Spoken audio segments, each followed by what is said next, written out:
Hello, good evening, and welcome everyone back to the Overwatch All-Star Brawl number 3, main bracket match number 12. It's the second round of the upper bracket, and we're here with a match between The Dedicated Gaming versus Old Man Strength. I'm 3.007. I'm back with Sir Waltham. Fantastic. Glad to be here, Threep, in our second match of the night. Looking forward to Dedicated versus Old Man Strength. As you said, obviously, we are in the main bracket, so these teams come quite a bit away and haven't stumbled yet, but that's going to change for one of them tonight. Yeah, I want to emphasize that these are two new teams that I personally, at least at the very least, haven't seen a lot from. However, we did get the glory of seeing Old Man Strength and, in fact, the Dedicated Gaming kick off their first matches in this Overwatch All-Star Brawl to fantastic effect. Both of them obliterating their opponents with a 3-zip, one of whom, Nyx, we have seen before.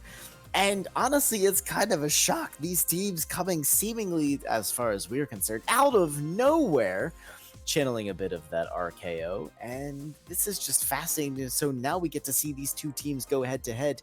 And what I am hoping will be a true testament of the strength they have to bring to bear.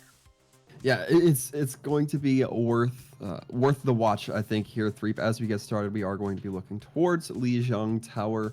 However, we are just waiting on the teams to get assembled, get ready, get their ducks in a row. And again, ready to see some fantastic Overwatch. Lijiang Tower, a little bit of an interesting map, wouldn't you say, Threep? Lijiang Tower. Eventually, when they dig up our remains and they look at the things we've left behind, so to speak, someone's going to notate, man, Lijiang seems to have been a very important place/thing. Surely this merits some more research.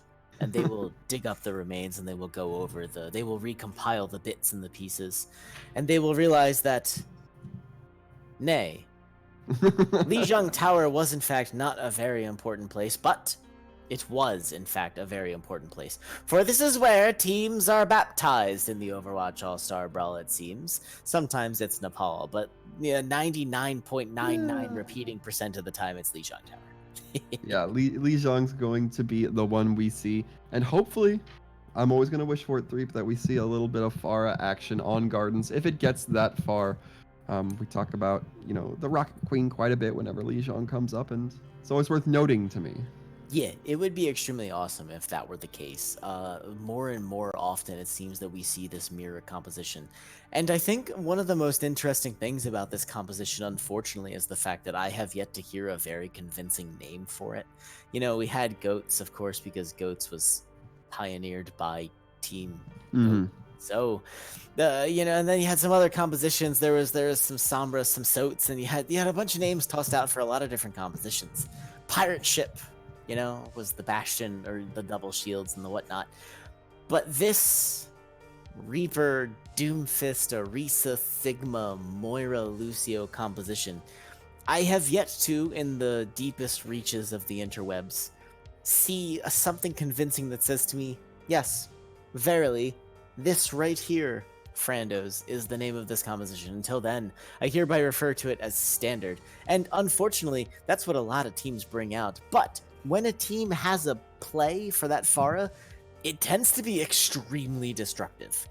Yeah, it certainly will, given that this composition this composition of heroes likes to play kind of close together, which is which makes playing explosive characters very effective against them if you're able to hit those angles, which a lot of times in open maps, Pharah's not really going to have a problem doing that. It's always a little bit of a trade-off because, open maps means Pharah's going to have a little bit more time when you do get something like a Widow or a McCree or a Soldier. But it allows you to maneuver shields a little bit easier and basically farm up a ton of ult charge. It's true, and especially when you get that Pharah who can achieve the angles that are necessary, you tend to build your ultimate just actually a bit quicker than a Moira can, and that's genuinely saying something, especially in the meta where a diva doesn't get picked literally ever. There's nothing to counter those dangerous purpley red nastiness orbs. So the Moira tends to generate a lot of ultimate charge very quickly. It's a testament to the power of a Pharah, when they generate their barrage all that faster. And I think we tend to see that particular situation more often on Night Market with those particular angles to play with. Yeah, there's always some potential to see Pharah. It may not be the greatest potential, especially given certain teams' strengths. But another thing to consider also is the concussive potential. If you're able to dislocate even just one target outside of a Sigma shield, that could be very crucial. I mean, not necessarily if you're playing what we normally see in this comp with Doomfist or a Reaper to partner with that Pharah, but if you're using something with a lot of high precision damage or something that can really capitalize on mispositioning, like a Roadhog, something like that, you can kind of see that coming in more into effect when you just manipulate the team however you want them. It genuinely does come down to that, doesn't it? It's pretty much the long and short of it is, where's the Sigma shield, and is it going to be prepped and ready for a Pharah flank? And if it's not, the Pharah is going to get practically a minimum of 2 direct hits off, yeah? And even then, you kind of just have to suck it up and bear with it. If you bring that Sigma shield back around to the back line, where I presume the Pharah has found their mark, that means you're leaving the Orisa shield to be that sole 900 hit point bulwark between you and the front line of a very angry offense/defense. And it's not a bueno situation. Orisa, I think, is only being picked in this particular meta because of her, despite a nerf, ability to rip that shield off is faster than practically any other tank can. Reinhardt especially being called out again, and Orisa can also shoot out that pulse cannon practically ad nauseum. But if Sigma doesn't donate that 1500 bulwark to the front lines, then a team, especially backed by a Reaper, can bust through that pretty quickly. Yeah, no doubt. Those shields are crucial in keeping your team kind of separated, keeping everything cordoned off from all that painful, hurtful damage that can come through. Now, we talk a lot about the different varieties of Pharah play we can see on these maps, but I mean, we can kind of rotate views to perhaps some other dynamics as well. We know that Command Center has exactly a 1 in 3 chance of being our first submap here on Lijiang. There's a lot of fascinating things to talk about that. You don't really see the Reinhardt there anymore, but I'm always a little bit hopeful, Threep. Yeah, it's one of those situations where every time I see the Reinhardt come out, I get all real excited in my pants, and then I see the Reinhardt just get bullied into oblivion. It's literally like watching Reinhardt's play against Brigitte when Brigitte had been released for the first time without any of her very substantial nerfs. She's a completely different character now, but back in the day, Brigitte, well, I remember a coach of mine used to say, all Brigitte's job is to bully Reinhardt. Speaking of bullying Reinhardt, this is literally the map upon which said bullying would occur. Brigitte with her prodigious shield, her absurd cooldowns, and back in the day when Shield Bash could rip through a Reinhardt shield like it literally wasn't there, similar to a Doomfist. Wonder when that's gonna get patched out. Anyways, more on that. Just kidding, by the way. That's not on the PTR. I really just want to emphasize. So yeah, Brigitte used to bully Reinhardt real hard. So Reinhardt, similarly in this meta, gets bullied real hard by Reaper, by Doomfist, who literally just don't give a nut about them shields. It's a rough situation to be a Reinhardt. It certainly is, and we are now just going to be waiting a few moments before the teams come out. Looks pretty consistent with the exception of the off DP or the projectile DPS player being a little bit different. Hazard and Zay having some different ideas on what they want to run, but additionally would like to give Real Vice a big thank you before we get going with this I guess first round here at Lijiang for the Prime sub. Always appreciate the members showing some love. Encourage everybody else. Also throw your preferred social media endorsement out there. Want to emphasize it's probably Callisti Dubs. And yeah, Hazard throws down the shield immediately, switches to a Reaper. They're going to teleport back in. That's the DPS that I didn't expect to leave spawn. Zay, I definitely wanted to say that was going to be a thing. That is a fantastic pick for this particular map. The Mei wall already resulting in some excellent carve control, except that it's actually the team of Old Man Strength to pick off Hopeful real quick up into this fight, and they're going to have the man advantage, and they are going to press it. That's Xerxes going down. It's going to be an early take for Old Man Strength. Yeah, and in this situation, you absolutely do want to press that as long as you're able to get some value, get some either some kills or at least some major ult charge without, too much healing coming through. You're gonna get some good worth from that push. But right now, it's seeming like it's gonna be a little bit of a push back from Dedicated. Yeah, and Zay actually generated a quantity of health there. They throw out the Maywall again to try and take advantage of Jammer's giant laser beams, but Madero has the counter beam to throw it out there. No kills yet for either side, but Car Fixer manages to find Hopeful with some help from a friend, and that is going to be once again the 6v5 advantage held by Old Man Strength, who are probably going to start flexing real hardcore style as their Reaper goes right into the backline, and Veg actually throws their Gravitic Flux right into that fight, and that is going to be a very definitive hold. That either feels like a big not a big mistake. That feels like a moderate mistake or some severe confidence coming out from the side of Veg. You really didn't need to commit that grab unless you were just trying to kind of separate the team a little bit more, which I could understand. But still, you would much rather hold on to that. Perhaps best that they didn't, because now Alexio has a beat that now they don't have to worry about Alexio countering with beat. In truth be told, yes, that's a barrier. That's all, but Task finds Guile, and then Hazard in the back line. He has the Death Blossom going. They find Jammer. Veg picks it up with Hopeful, and it's still a man advantage for Old Man Strength, who have been able to keep this going the whole time. The beams! Wow. What is this? A 4K from Madero, and the tank play from Mac. Yeah, some real good recognition there from Madero, realizing everybody was just lit enough. We saw Veg almost about to get frozen by Zay on that Mei, but Madero paints everybody up. That was crucial there. And, now the Moira ults are still looking just about even. Not going to be suffering too much in the economy for it. Whilst I would say that Madero brought your Saul right to their faces. Anyways, it's just still a man advantage. Once again, taken before I can even get a joke out by Veg, eliminating Alexio very early on. Barriers going in for both sides. But it is going to be an even trade as both Sigmas go down, and Xerxes Bongo. Oh, no, there it is. Guile finds Zay, and so it's still, once again, a definitive advantage for Old Man Strength as they continue to hold a 0 to 99 push. Hold on the command center, which, as we said, it's a 30% chance to take it and a 100% chance for Old Man Strength to take it. Yeah, and Old Man Strength looking so good. There was not a time where they seemed to take their foot off of the gas. They just kept going. We were talking about how that signal looked a little bit arrogant, a little bit overconfident perhaps, but in the end, it ended up paying off for them in that it perhaps shaved about 10 seconds off of the fight in just chase and stagger. We are going to take a brief pause before we move on to Night Market, as we do have a little bit of lag coming through from one of the players. And that is just the nature of the beast. It is being called out as a, quote, laptop Wi-Fi gamer, and Frandos, have I been there before.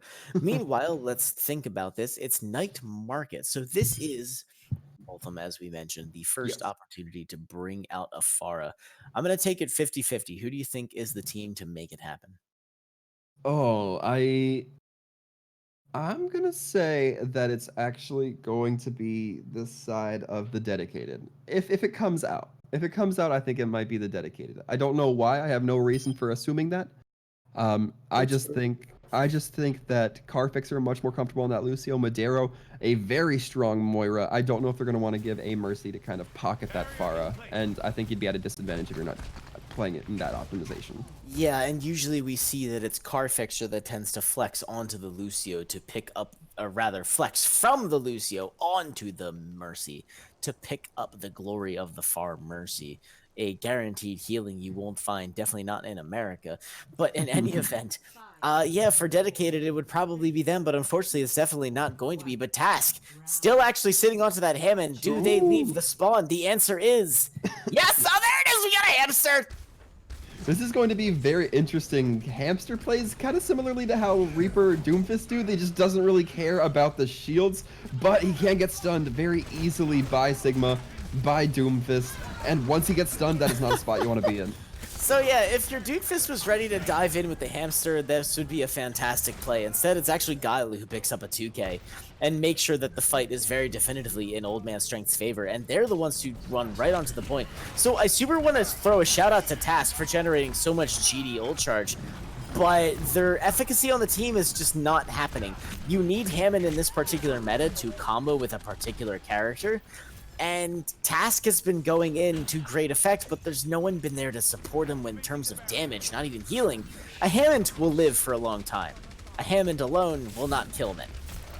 Absolutely. I think that I've heard it said that the best way to play Hammond is to almost feed but not. And when you have characters that are so based around stun and burst damage, that's really hard to do. And so there it is, the grenades go into the backline with the beams, and this is what you're kind of talking about. The Hammond needs to combo onto something, and when they do, the effect is incredible. Jammer with the beams and Task with the tanking bombs, the mines. Yeah, that point flips so quickly, I almost didn't even notice what percentage Old Man Strength had gotten. Yeah, and right now, ult's looking rather slim, at least in terms of ults that are ready right now. Guile going to be having it, Veg as well, that grab flux. So quite a bit to work for the now attacking team of Old Man Strength. They're not in the most uncomfortable position, they just can't get too caught out.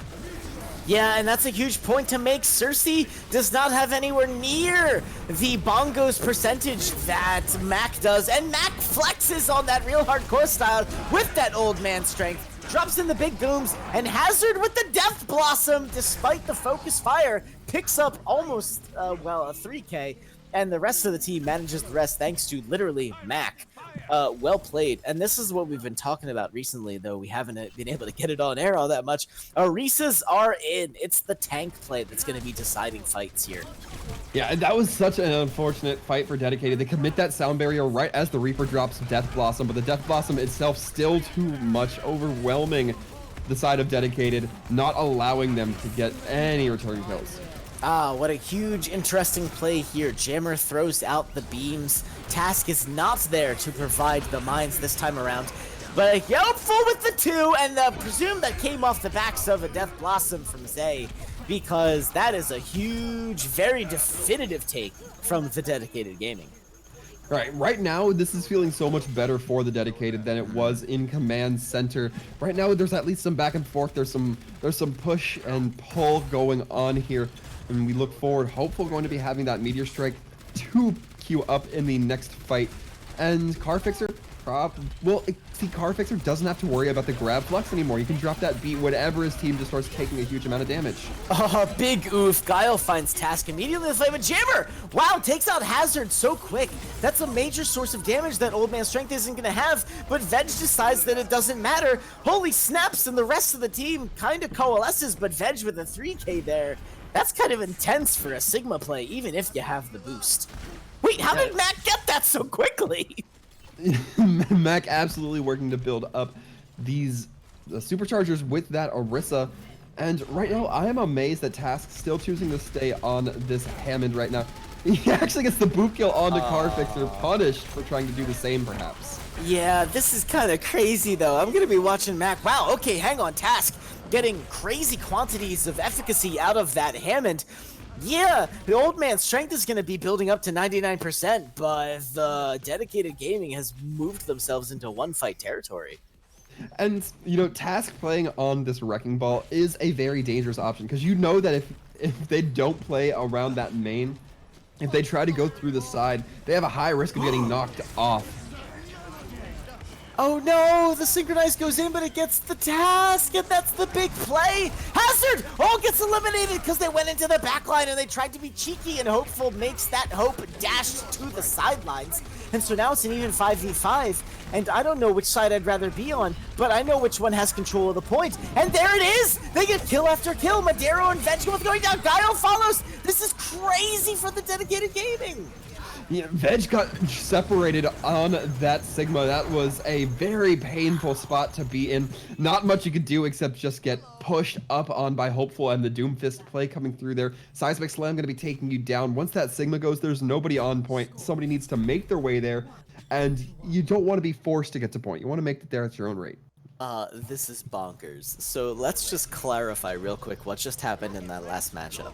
Hammond was played 100% of that entire round. The Dedicated Gaming, who played the Hammond, won that round. and the Hammond definitely did not feed 100% of the time. Were there times when Task gave themselves up? Yeah. But were there times when that came in big, like at the very end? Absolutely. Meanwhile, Hazard plays Farah, and Threep and Wolf go nuts. Yeah, absolutely going to be cheering for this. Anticipate seeing the Lucio just on the rollout, then Carfixer hopping onto that Mercy. And I like this. Task still going to be playing this Wrecking Ball. Not sure how that's going to interact with Farah.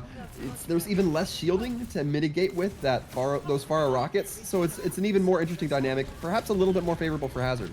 Yeah, so everyone watch the Farah ultimate. There it is, one kill already for Hazard. Another one. This is it, ladies and gentlemen. This is the boom times. And I want to emphasize for the record that Jammer and Madero both have so far eclipsed Hazard but no, there it is, one direct hit, and all of a sudden Hazard is ahead in the ult game, and that's the danger of a Farah. The barrage is so real. It is quite real. In fact, we're going to be seeing Dedicated have to deal with this very real threat by switching on to McCree. Probably not something Zay would want to do in this most non-ideal of situations. Task still electing to run the Hammond, though. They might feel confident in that. Yeah, if I would say I would not be having a good time. You have your flashbang, but you've got it, and there it is! Boom! Wham, bam, thank you, ma'am. Hazard picks up a 2K. Hopeful finds Hazard, which is hilarious because they definitely fired that barrage off in the midair. It looks like it's not going to matter because Old Man Strength, again, flexing real hardcore style. They're going to hold on to this point. Yeah, I like the way Dedicated did that. They hear the Coalescence come out of Jammer, then they do the burst damage rocket barrage from Hazard, taking down so many members that it doesn't matter that the Coalescence is even online. But things are going to get a little bit weird here for Dedicated, or at least a little bit different, as we're going to be seeing Cersei now on the Winston. So at the very least, Reinhardt has the ability to not do anything, but Winston can bypass all shields, deal so much damage! Oh, this is nuts! I love it! Zay picking up kills. Hopeful finds a kill with the Meteor Strike. Dedicated Gaming, 100% not out of this fight. They are not out of this fight quite yet. Task going to be having those mines up as well. That might buy them at least a little bit of time, if not an entire team fight. But now the switches are kind of coming through. Hazard no longer on the Farah, on the Reaper. And they might be doing that just to kind of deal with McCree a little bit. They just have to be very careful of the flashbang. So I like the play that's coming in here. Task is still on the Hammond, but Cersei was on the Winston, and the damage does come in. It's ultimately a man advantage for the Dedicated Gaming, and that helps them in their defense. They even take out Max big old bongos, but the mask does go down though, so this is kind of a good situation for Old Man Strength. Yeah, not sure I agree with Task going in. You had the man advantage. You just watch the kill feed, you'll know that. And you didn't have to push and give your life like that. Yeah, and Cersei finds out the hard way that Doomfist just literally don't give a literal rip about your shields. Old Man Strength take the point. They've got 2 ults left.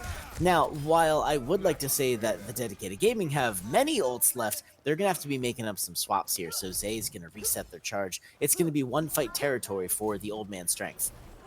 Not the ideal spot for Dedicated. They are going to be taking it though. Zay trying to build up something, almost gets knocked off by Carfixer. They need to be playing these edges carefully. Now, big impression here is Cersei still picking up the Winston. It means the shields mean nothing, and that's a good situation, so Sigma already goes down. They have the big monkey, and honestly, I don't think they're going to need it. If they pop it here, it'll be a huge mistake. They've literally pushed off Old Man Strength with literally almost, did they even use an ult? I don't think so. They used the minefields. And they did. Task dropped mine. It's just Hammond generates it so blanking quickly. Right. But, I mean, Task and Jammer drop their ultimates.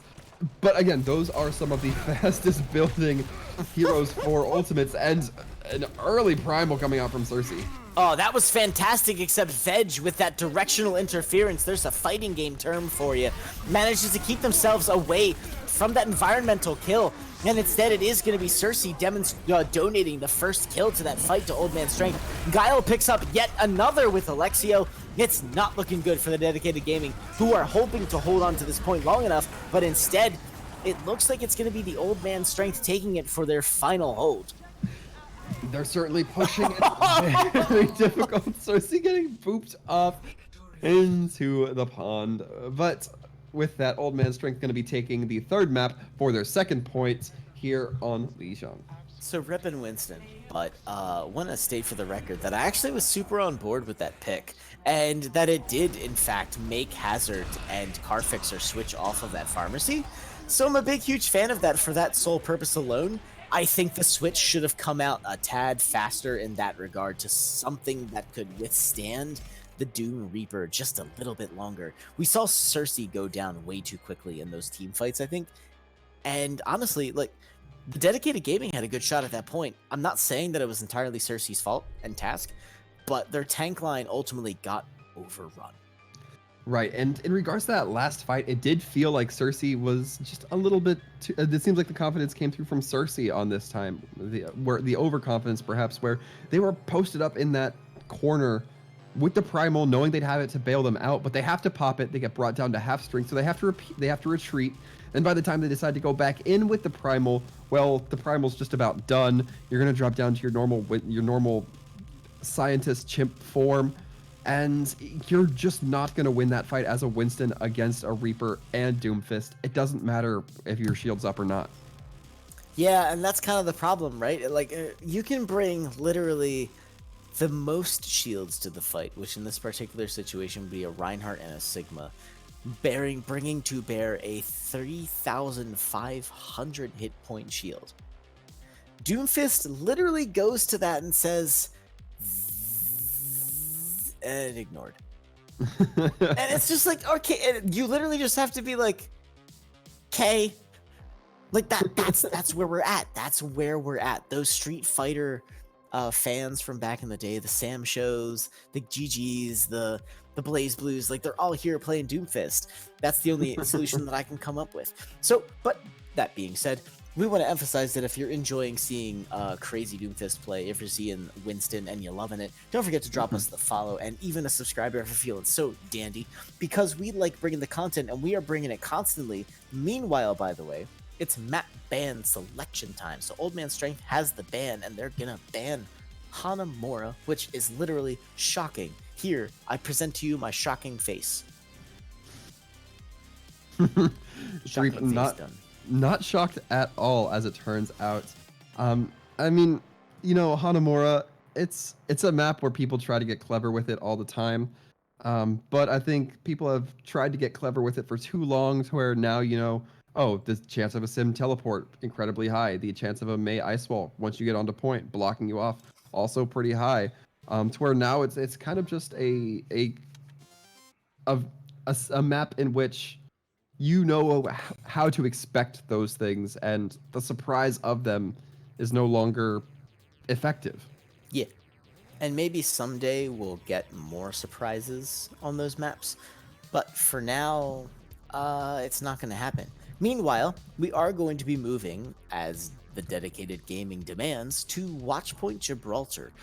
And that is by their own choice. So Old Man Strength are going to be setting up on defense, as is my personal favorite choice.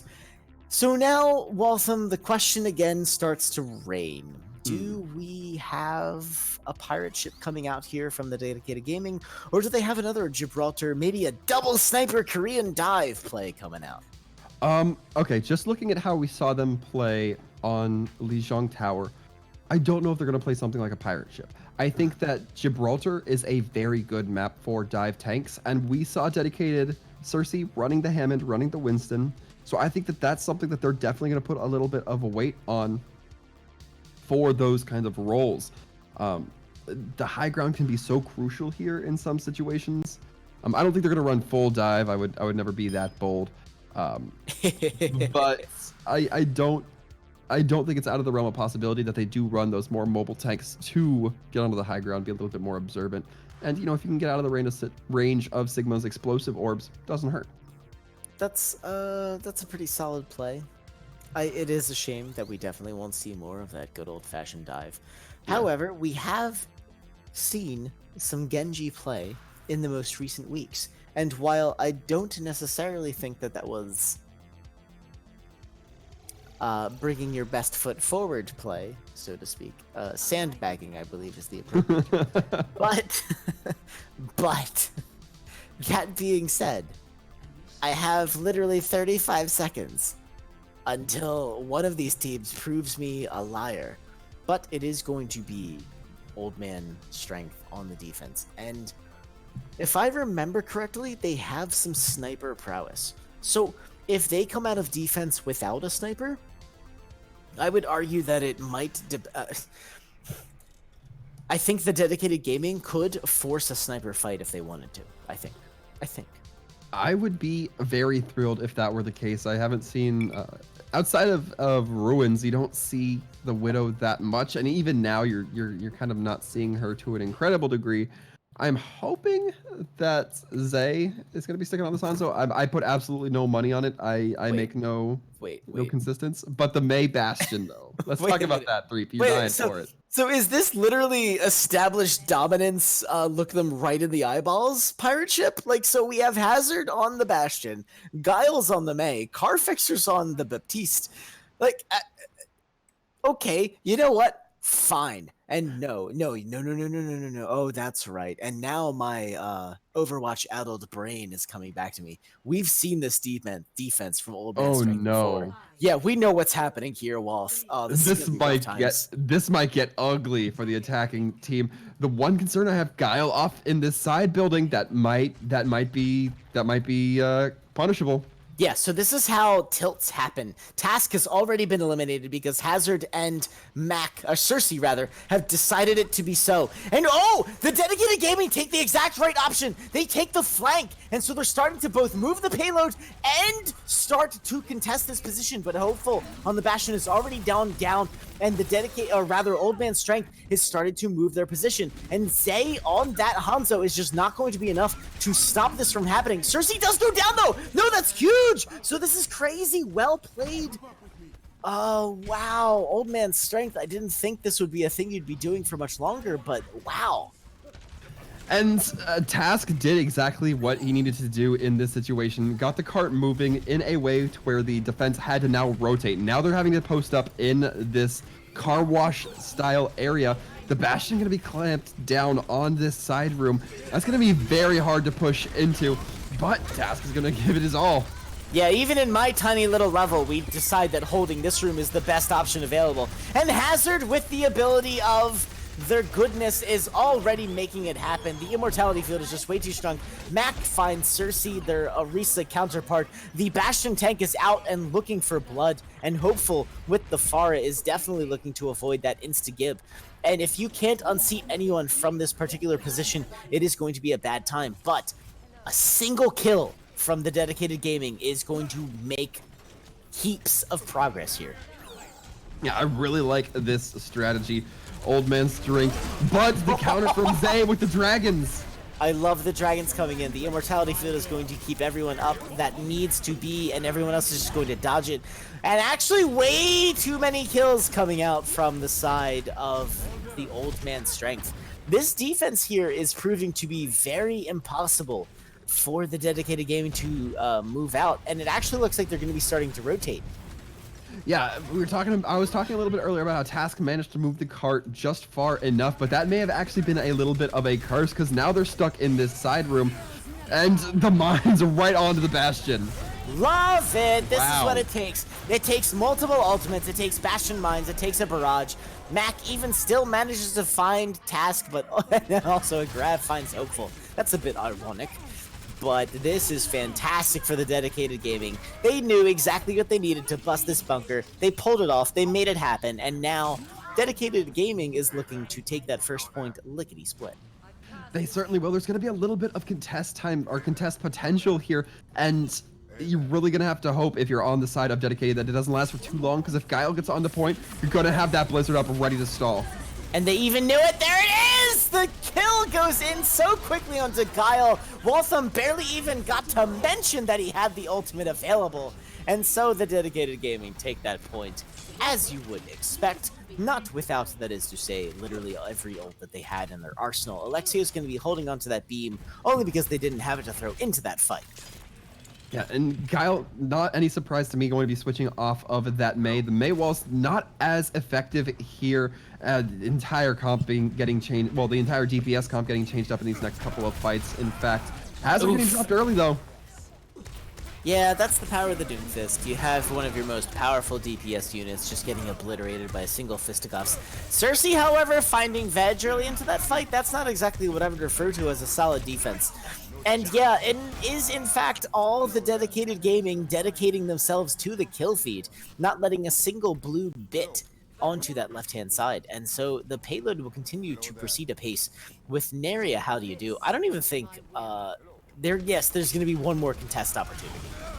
It's going to be very tough. It seems like enough of Old Man Strength is able to come in at the same time, though.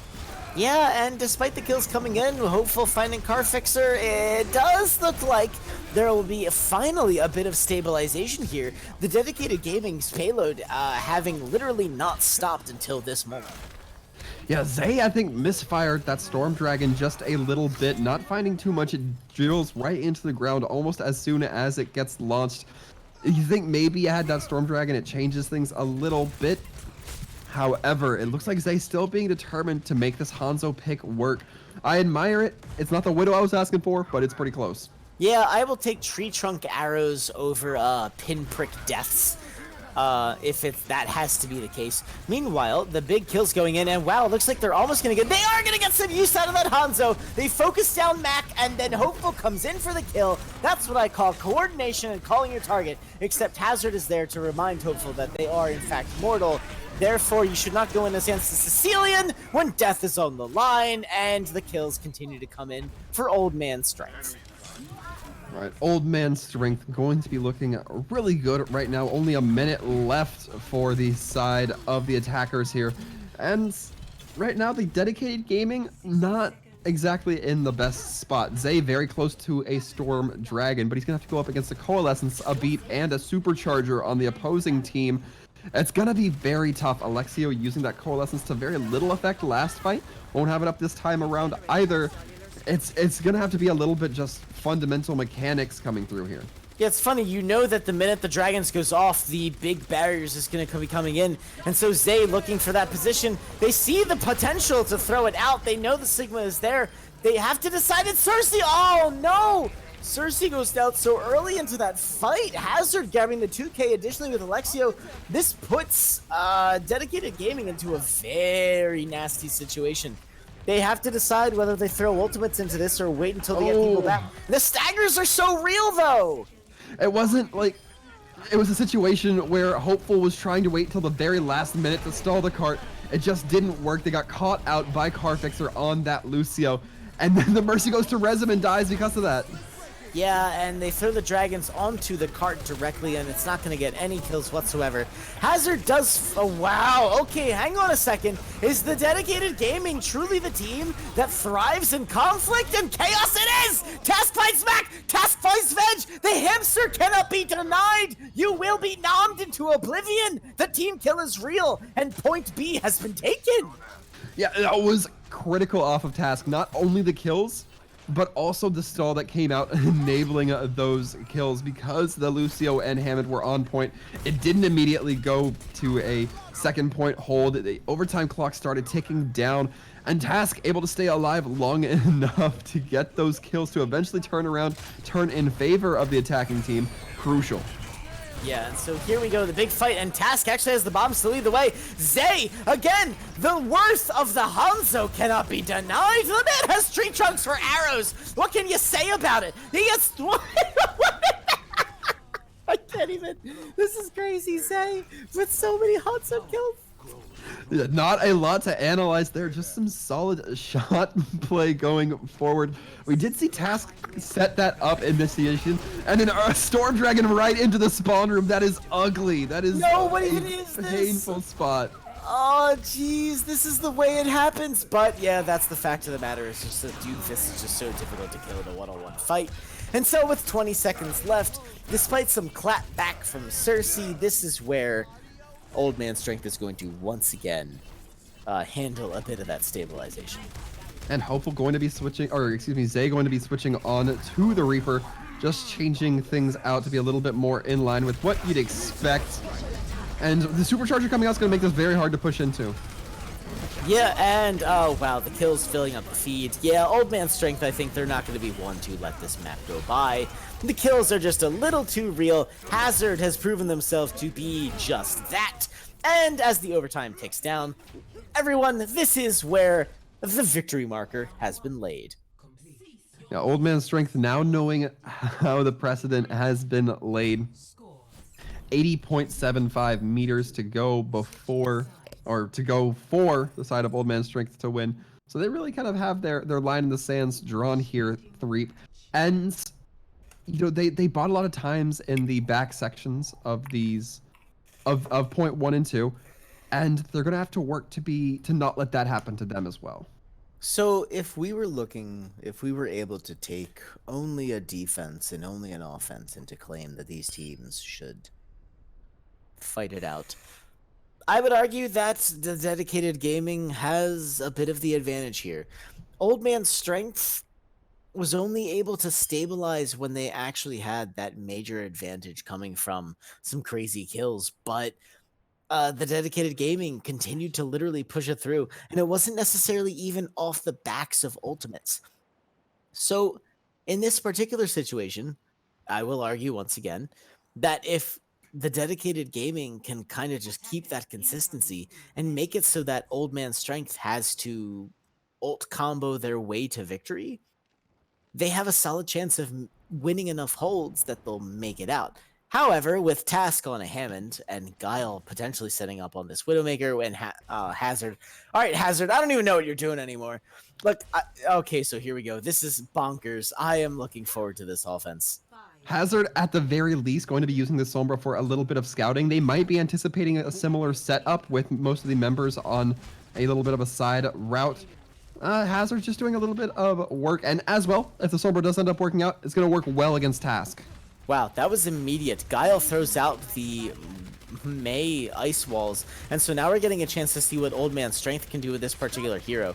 And it turns out it's a bit. They're throwing up those May walls literally every chance they can get. And oh, there it is! Hazard switches over to the Bastion. It's a sneaky pick.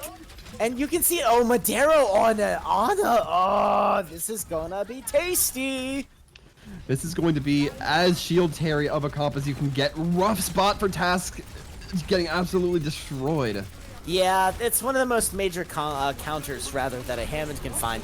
Oh, the Dragons comes out extremely early, and Zay again flexing their worth onto the Hanzo. And I love it. And they murder literally everyone who's important, and Old Man Strength has to retreat. Right, now it is time for Old Man Strength to have to push through Car Wash. And fortunately, they don't have to worry about walking through Car Wash again against another Storm Dragon. That's kind of the positives you can chalk up. But it's still not going to be easy, especially since they can't ride the cart to this point anymore. Oof, but every time Guile fires those icicles, they get so much closer to the Blizzard. And the Blizzard is going to be devastating for the dedicated gaming. They have no real walls to contest on this one. They're literally going to have to wait until it comes out and then hopefully be able to counter it. And it looks like so far that they're doing a fantastic job. Kills for days! Yeah, Task playing that Hammond Wrecking Ball pick so smart. Rolls in behind where the Bastion is set up, drops those mines, lays a surprise birthday gift for everybody, except instead this time the presents are opening you. Oh, that is miserable. All I can think of. Oh, God, Boss, why? No, it's so sad. Exactly as sad as the Old Man Strength must be feeling right now, because they have a bunch of ultimates, but with this... Oh, Hazard! Hazard's on a Hanzo. No more Bastion for you. Only Hanzo. And the Dragons go onto the point. They're not going to be able to do anything with us. That means Veg... No, there it is! Mac goes down. That's so crazy huge. And Veg as well. The entire tank line of Old Man Strength is gone. Hazard follows. This is interesting. It's rare to see Old Man Strength on the back foot like this. Yeah, and Guile almost claims the life of Hopeful, but not going to be quite successful, and it gets killed moments before that icicle leaves the gun. And it seems like Old Man Strength were so ready to play against perhaps a different strategy. Maybe they were ready for something along the lines of Bastion. It doesn't look like they know how to handle this Hanzo, though. Yeah, this is really interesting. Hazard again goes back to a Reaper now. Guile back on Doomfist. Old Man Strength have abandoned any pretense of a Gibraltar-specific composition. They're Ooh. going directly in, but Carfixer going down early into the fight is not the recipe for what you would refer to as excellence. And the dedicated gaming are very dedicated in their defense. Absolutely. However, a little bit of cart progress getting brought forward by Mac here. Not going to be enough as they get cleaned up. And I really like the way that the timing has just been working out so favorably for the defense here. Somebody will pop an ult. It'll be the Sigma ult coming out from Veg, who's now on Diva, by the way. And then in the middle of the Sigma ult, we'll see Zay get 2 kills. You're probably not going to turn that fight around with the Sigma ult. What? You have 4 ults coming up against you and you're gonna go Deval? Nenny? What? Okay, no, okay. Old Man Strength, if you can pull this off, this is truly Old Man Strength. So the laser beams comes in, the dragons follows, there's so much damage coming into this. But so there it is, the Moira orb gets absorbed immediately. And now we see a little bit of damage coming out from the Old Man Strength. However, there's a big old minefield in the way. Guile can't get out of it, they go down so quickly, it's not even funny. Max Bongos also falls, but Veg finds Task. So that's the equalization. The Meteor Strike gets nothing this time around, but Zay wins the Hanzo fight. Veg gets T-Max. Mac finds Cersei, so it's trades left and right. It's overtime, and Old Man Strength, they're not looking good, but they have a chance. Technically. Nope. Yeah, with that, Dedicated going to be taking it. Dedicated did not look that strong on this particular phase of first point, but they made it look even worse for their opponents in Old Man Strength. They played this really well. I think that just having an unconventional comp really helped them out to a very good degree here. Yeah, this is kind of fascinating. We talked a lot of smack about, in general, how these teams could come together. And we noted that the victory line had been drawn in the quote-unquote sand by the dedicated gaming, and then Old Man Strength can't even take a point. So this is a far cry from their first round in the upper bracket, where they obliterated their matchup and taking a 3-0. Though it was a relatively close match, Old Man Gaming was pretty dominant. Now, however, we've got a 1-1 going into the game break, I'll call it. And yeah, so we've got MVP votes, by the way, below the stream. Don't forget to throw that out there. Follows, of course, if you're loving what you're seeing. More importantly, I'm curious as to what Old Man Strength ban, because it's literally, or Old Man Strength pick, because it's the first time we'll have seen them pick a map. Yeah, there's not a lot I can anticipate here. Dedicated, I think we definitely see why they picked Gibraltar there. That seemed like a map that they were locked into, keyed in on, and I don't know. If we're looking at bans, looking at my choices, I don't know what else they might go with here to in terms of removing from the map pool. Yeah, so the dedicated gaming didn't necessarily do all that poorly on Control, yeah? So maybe you think that's not necessarily the map choice you go for. Maybe they've got Control maps that they favor over Lijiang Tower. And yes, in fact, Cersei is going to speak for the dedicated gaming and ban the Temple of Anubis, which once again would make our second assault map banned, leaving only Volskaya. I'm gonna argue for the record, and let me be recorded saying so. I'll bet Volskaya gets banned next, regardless of who wins. Anyways, it is now Old Man Strength to pick. Right, and Old Man Strength. It's very interesting because I don't think that they were expecting that change up from Dedicated, and like you have to go into this point like, well, what other maps might they have change ups set for? What other maps might they have some weird creepy comp that we don't know about? It's going to be very difficult. It might be a little bit of a stutter step for Old Man Strength. They may not know exactly where they want to go, and you don't want to lose that momentum in these situations. We've seen teams that once they drop the ball, they've absolutely crash and burn. Yeah, speaking of dropping the ball, I wonder if Task is going to be continuing on this hamster depending on the next map coming up from Old Man Strength, because it seems like it. So based on the history, it doesn't matter what map comes out. Dedicated is going to be playing that hamster. So I think one of their biggest options is going to be which side are they going to start on. And so, oh boy, Old Man Strength picks King's Row, and boy, do I have some opinions about this map.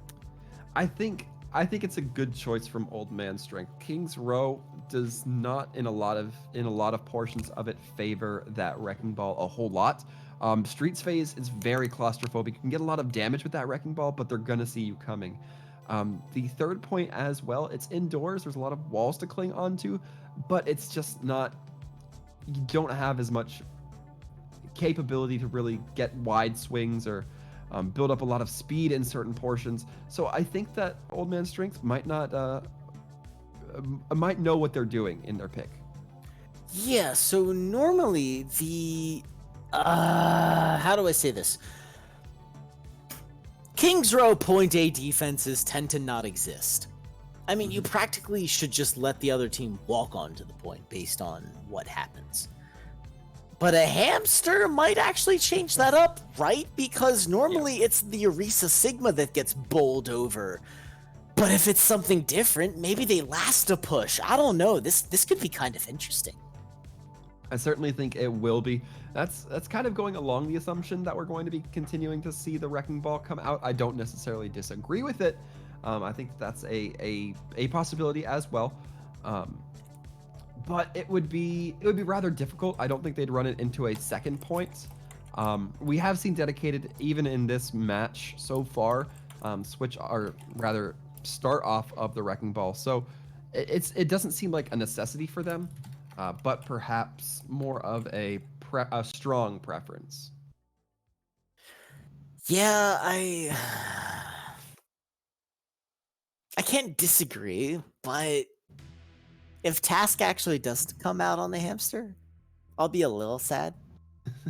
But bonus round, since Dedicated is actually starting on the defense, I can't get debated on that, because if I see a hamster leave spawn, there's a 70% chance they'll stay the hamster. I say 70 because hamster fair fast. Yeah, hamster So fast. quite fast. Can get back to hamster could debate me so hardcore style. Meanwhile, though, yeah, this is gonna be interesting. Man, remember back in the day when like you used to be able to say King's Row and be like, oh, it's Ryan Zarya, like 100%.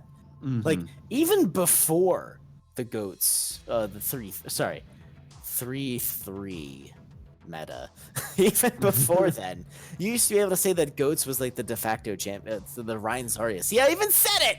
The Ryan Zarya was the de facto champion because of just how much sheer power and closed off chokes that composition should garner.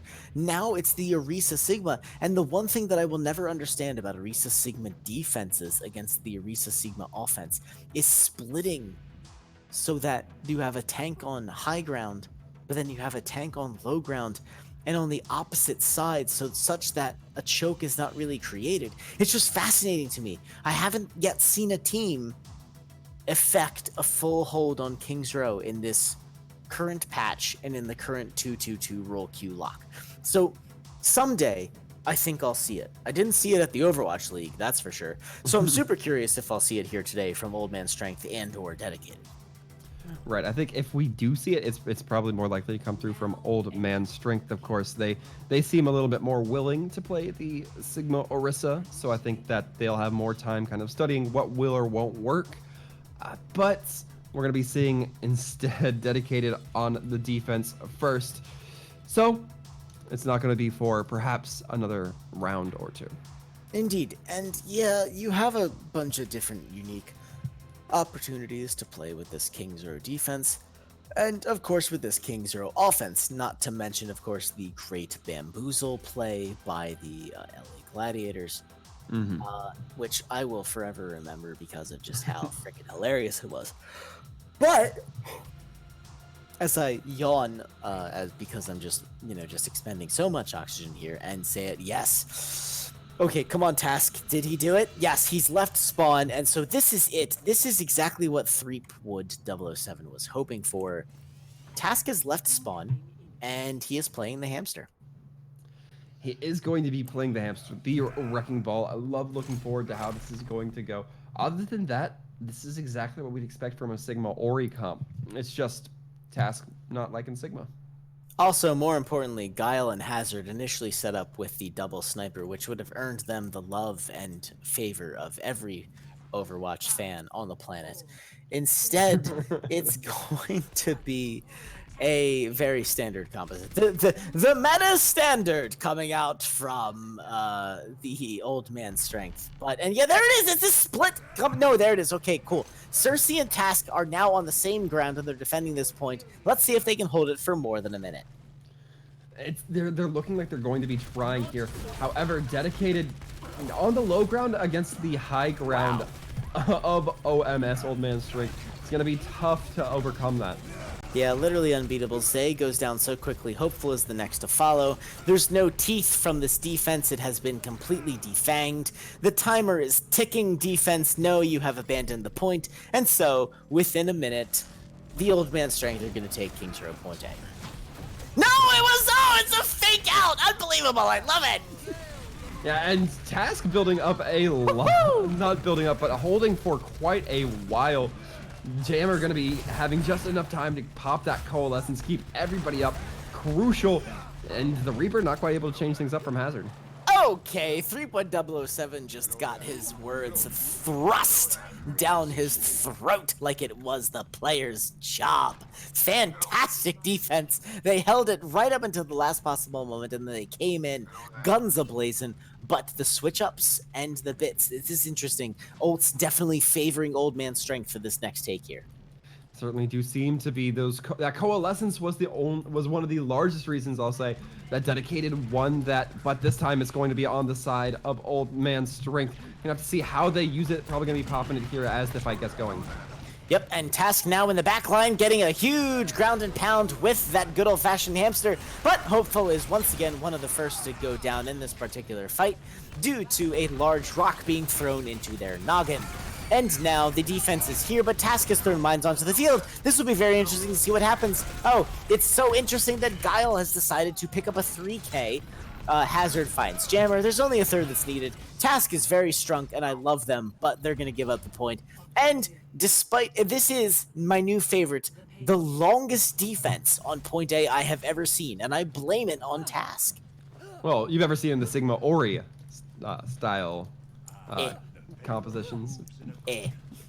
But we are going to be seeing the regroup come through from Dedicated, but Hazard absolutely murking Hopeful in in.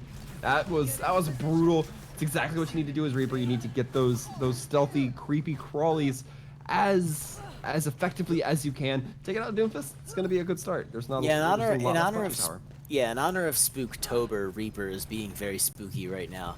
But this isn't, as usual, the aggressive offense that we usually see following a point A take. Old Man Strength playing very close to the cards. They're going to keep their cards close to their chest as the wow! Oh man! Jimmer throws out that beam so fast I couldn't even say it before they got obliterated. Barriers now going back into the rest of Old Man Strength, but they're down a Guile, and actually Hazard, despite throwing out the Death Blossom, is going to get obliterated. Veg still finds a kill with Cersei. And okay, this is kind of nuts. Say is going to now throw their Death Blossom into the backline. Find Card Fixer. It's still a limited fight on the cart, but it's going to favor the defensive replenishments from the Dedicated Gaming. Yeah, Zay was so resilient there, popping the Death Blossom, helping him stay alive because of that massive healing that comes through when you start dealing damage to multiple targets with that Death Blossom. And they didn't win the fight because of it, and now Hazard going to be dropping in from the top turnbuckle. Oof, a big oof. It's the damage boost from the Mac, the man, the myth, the legend, and it's just going to be all the kills probably coming in from them.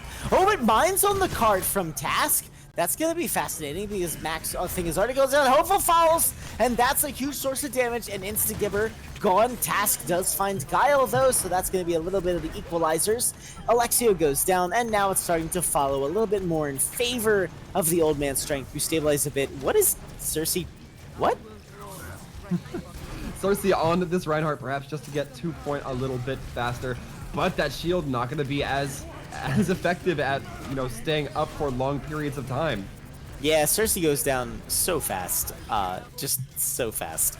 And we here gather and pay respects to our Cersei Reinhardt, who played Reinhardt in this particular patch. As the Old Man Strength take the point, they've got 3 minutes roughly and a bit left, and Hazard grabbing a little bit of a late kill on there is going to make this a little easier. I have a feeling they'll finish this with time on the bank. They certainly might, but there have been some moments where Dedicated's held them up for just a little bit. And if you can piece by piece the fight enough, all you need to do is just win one fight. And Zay taking down Car Fixer's big. Yeah, that's kind of nuts. So this is gonna be friggin' awesome. There it is. Back finds Zay, and it's just ults for days. And wow, okay, fascinating. Hazard went for the big Death Blossom, and that wasn't gonna happen. Guile gets some kills, goes down with the Meteor Strike to counter their own. This is just a bit of a brawl, and this is gonna be an interesting final push. Massive if Old Man Strength can actually push this through. If they can reclaim some more kills here, it'll be even more crucial. Doesn't look like Hopeful's going to be the one to do it as they fall, but Task in the raptor or in the back waiting for it. Oh no! Wow! Boop of the day!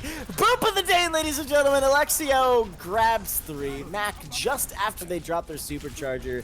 Oh jeez. Yeah, and that was just some great timing. You really needed that from Alexio. If Old Man Strength's gonna be kicking themselves here, especially if they never get the points after that push. Man, what else can you say? I'm having a fandom moment right now. I'm genuinely impressed that Old Man Strength even committed ults after that. That, to me, if you lose 3 members off a single boop, even just to prevent the tilting, literally just throw yourselves off the edge. You've just got to do it. You've got to next fight yourselves. You've got to throw yourselves in. Instead, it's no ults whatsoever coming out from Old Man Strength, with at the very minimum a Dragons and probably a Meteor Strike coming out from Hopeful. So the Dedicated Gaming looking pretty good with a minute left. Yeah, and it came down to the fact that there were just 2 DPS left onto the side of Dedicated. You got to think if you're the offense, you can take that, but you have to be very mindful of those respawns. Fascinating. Hazard doing so much damage in the backline. Hazard with a 3K, without the 4K, without the ultimate. Okay, never mind. Old Man Strength are going to take this. Naria, how do you do? Task is literally the only individual left on the point, except thanks to Hopeful taking to the skies with a Meteor Strike. There's literally nothing that can contest. They go down so quickly, all you can say is, Old Man Strength, take point C, finish the map with, as noted, time on the clock. Right, and, you know, you were absolutely right. We did see the attackers finish with time on the clock, and that's good for them. But we did see the defense hold them at a few very crucial moments, and it's going to now be this turn's attackers is going to be, Dedicated's turn to attack, and they have to try to at least finish here. If they don't, it's going to be looking very bad for them. They want to ideally finish with as much time on the clock as possible, which is certainly doable. A half minute is a fair time to beat. Not easy, but not impossible. Absolutely, and it's based on their Gibraltar performance, it looks like the Dedicated Gaming can be, as they say, forgive me, very dedicated to pushing that point as the distance. Now, however, while they did not finish on Watch Point Gibraltar, the Old Man Strength did not necessarily finish in what I would refer to as lightning time. They did not set any records. They did not raise any eyebrows. 30 seconds left on King's Row is a meh time. So it is entirely the Dedicated Gaming's court.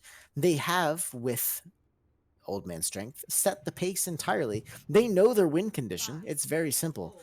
Finish faster.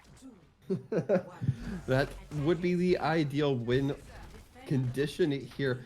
Zay going to be going on to this Pharah. I don't disagree with it.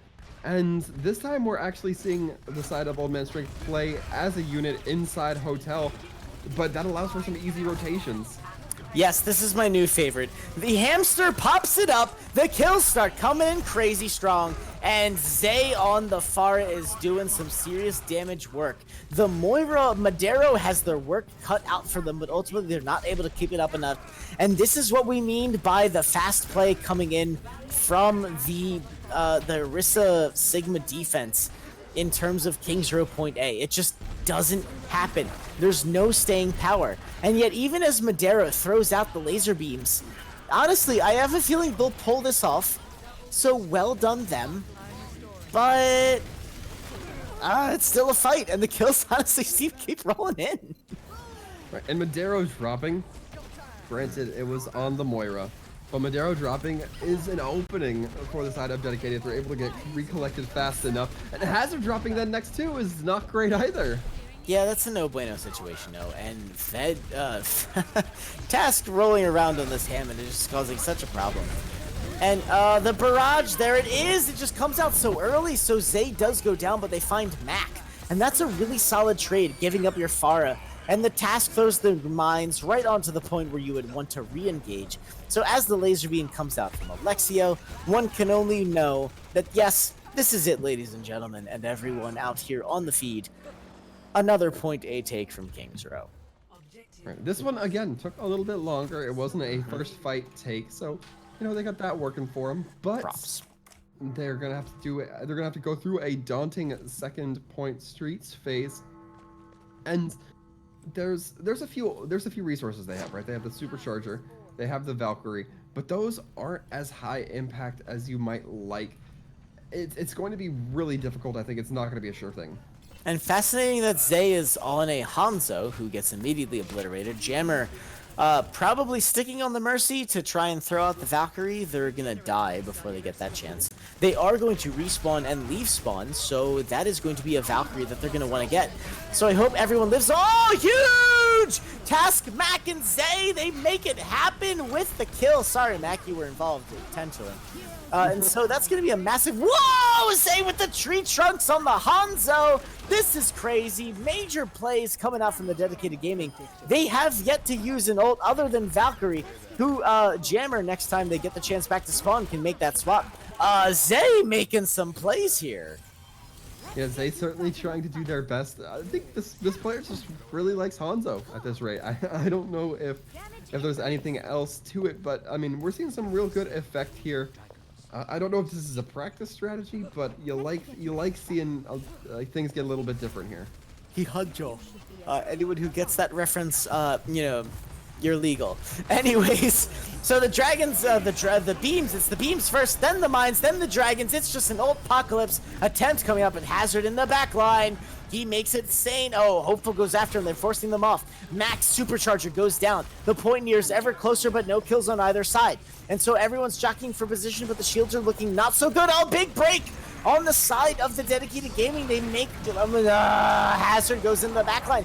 No kill. There it is. And the kill count goes in the favor of Old Man Strength. We push it back.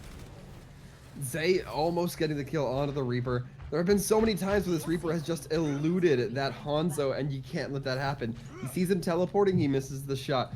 He sees him Death Blossoming, he doesn't charge up the second shot quite enough. It's an unfortunate tale of just a few missed shots changing the absolute shape of a team fight. And they need to win this team fight. Again, they need to get as much time on the board as they can for their next push, if there's going to be one.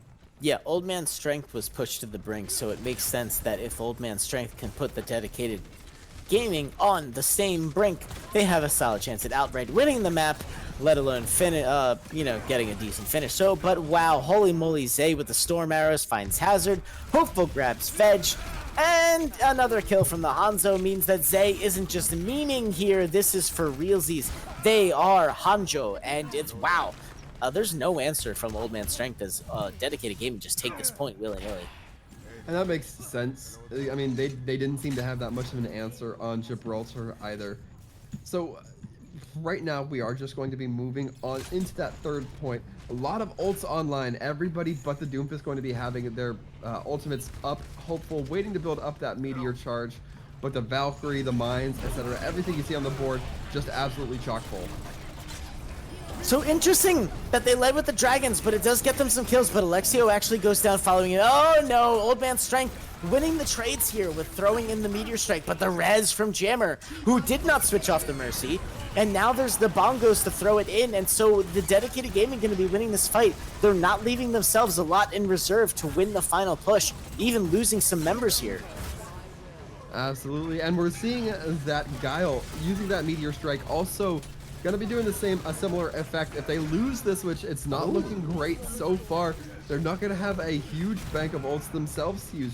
Meteor Strike will, however, be up for the side of Dedicated. Jammer definitely switches to Lucio at this point, right? You figure that they have to. No, they don't. They're sticking with the Mercy. Hopeful finds Hazard late into that fight, but they're going to come back, and Hazard is getting very close to that Death Blossom, which we've seen end pushes before. And so far, they're getting they're making a great play for winning this ahead of time. Both the supports are down. That is crucial. You don't want to lose them. No healing available for the defensive side now. Wow, and Hazard goes down despite their Death Blossom only grabbing Zay. It's only the Dedicated Gaming on the point, and they finish it! Oh no, they don't! With the kills coming in from the Old-Man Strength, it's so crazy. It is looking real rough right now for the defending team. We're seeing the Wrecking Ball come out from Mac. I don't think it's going to be played to as much effect as Task's Wrecking Ball. Wow. And we're seeing the time banks right now. It's actually going to be Dedicated with more time on the clock. Oh, jeez. So normally, I would say that both teams have an equal time because, you know, no one can hold point A. However, both teams have made very explicit longer than first fight plays at point A. But one team in particular made it a little further. I think the edge that I have to give here is going to be toward the Dedicated Gaming, who not only are going to be leaving here on defense, but are also, but by extension are going to be having the first shot here. And yeah, it comes out with Task back on the Hammond and actually Hopeful on the Bastion. So this is going to be freaking hilarious. I think it's going to be worthy of a few chuckles. Zay on this May, very curious. It makes a little bit of sense considering that the enemy team, once they go through that choke, won't be able to retreat as easily through that blocked off, ideally.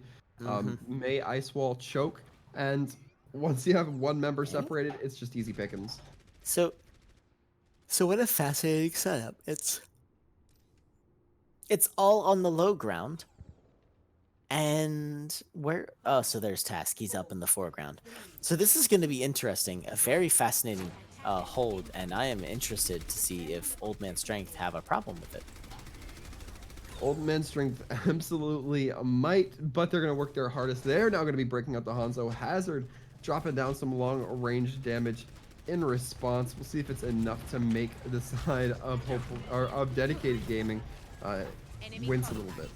So Guile actually going to be on that far end. That's going to cause some huge problems for this Bastion defense if they can ever get around that shield, of which there is only one. But Zay finds Hazard very early into the fight, and the direct hits are coming in huge, but the Baptiste ultimate is big, and Hopeful grabs Guile before they can get any more progress onto that damage. So Hopeful demonstrating their superpowers as Bastion, who is just such a pain in the butt to deal with. And these tank shields, they're not lasting at all in the slightest. Now, Orisa pops hers out every time she can, but Sigma, you need to hold that to get that health back. Right, and it does not seem like the health is going to be there for the side of Old Man Strength. They are losing members. Losing Mac is crucial. Massive, and despite the power on the field from Old Man Strength, the beam comes out from Jammer first. And you think, oh, the barrage is there, and it grabs Alexio, but they ultimately fall, and it's a full hold. This is it. The full hold comes out finally from one team, and this team is the Dedicated Gaming. Dedicated Gaming gonna be leaving not a single tick up for grabs from Old Man Strength. Old Man Strength now only gonna be able to do a draw at best. This is fascinating. This is officially my new favorite Kings Row matchup.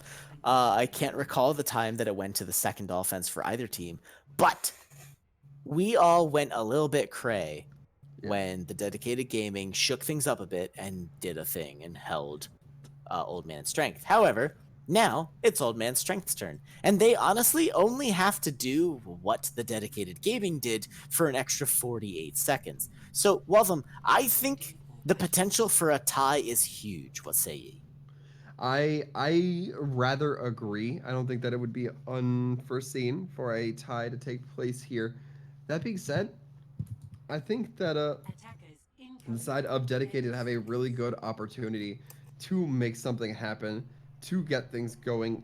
It looks like Cersei might be opting for the monkey, the Winston. I'm I'm a little bit hopeful if I'm being sincere. They have literally one fight. They have literally one fight to prove that the Winston will work. Either the Winston builds to the primal if they lose the fight and then brings it out, or they literally win the fight. Ah, there it is, Japated. Waltham, we did it. We got Japated. Oh, wait, no, that's bad. Anyways, it's a pharmacy, and this is going to be interesting. Let's see if the dedicated gaming can make this work any better than Old Man Strength could, and it looks like they're going for a similar strategy. They're gonna bait them out, and there it is. Task comes in. Here he comes, the boobs, and there it is. Carfixer goes down. Bench follows. It's almost a T. Oh no! Oh, 4 man. down. It's crazy. Old Man Strength, your number has been completely taken. The third is gone, and the dedicated gaming takes King's Row. Yeah, the dedicated still looking quite good. They're going to be taking the lead here. And that's going to be putting them one map away from the match. They're going to be feeling pretty content with that, but they cannot get relaxed just yet. That is an example of a play that I super thoroughly enjoy. I love to see that.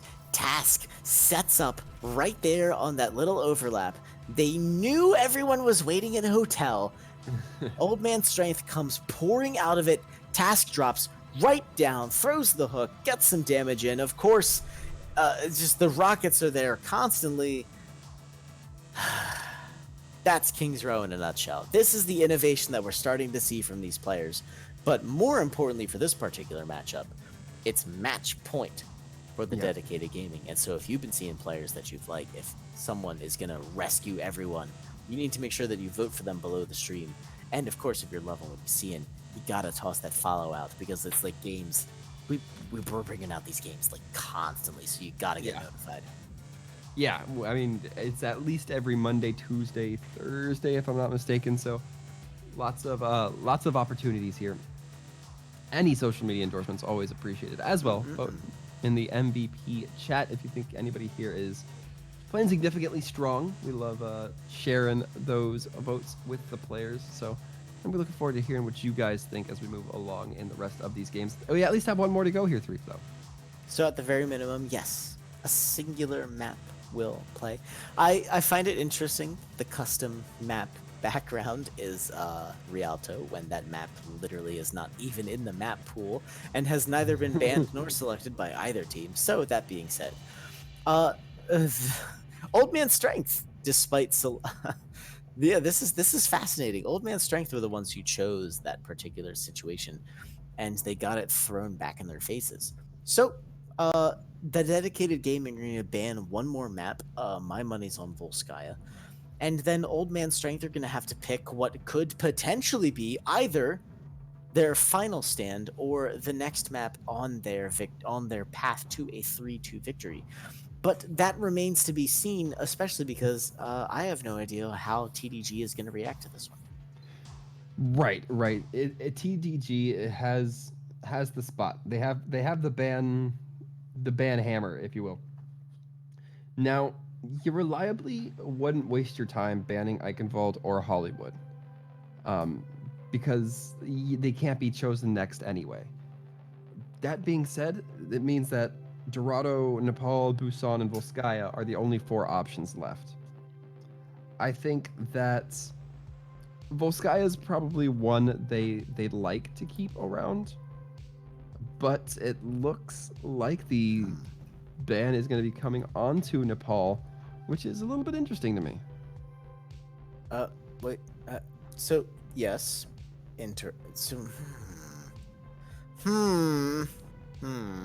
Nepal eliminating a control. And it looks like I'm going to be a little bit of a spoiler here, that the dedicated gaming may have initially went for Busan, but went with Nepal anyways.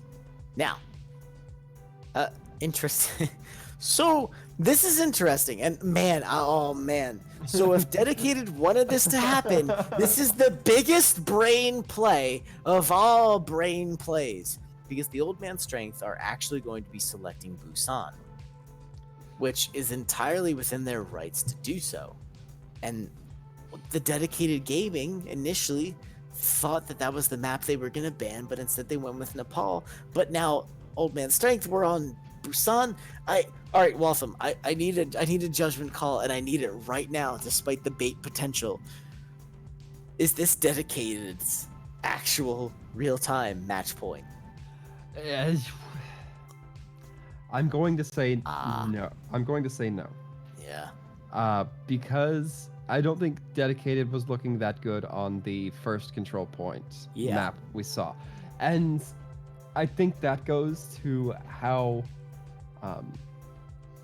Old Man Strength is able to maintain their composure in these game mode types, where a lot of times you see players get a little bit more loose with it because it is a map that, a mode that doesn't necessarily reward objective focus as much as an escort or a control point map might.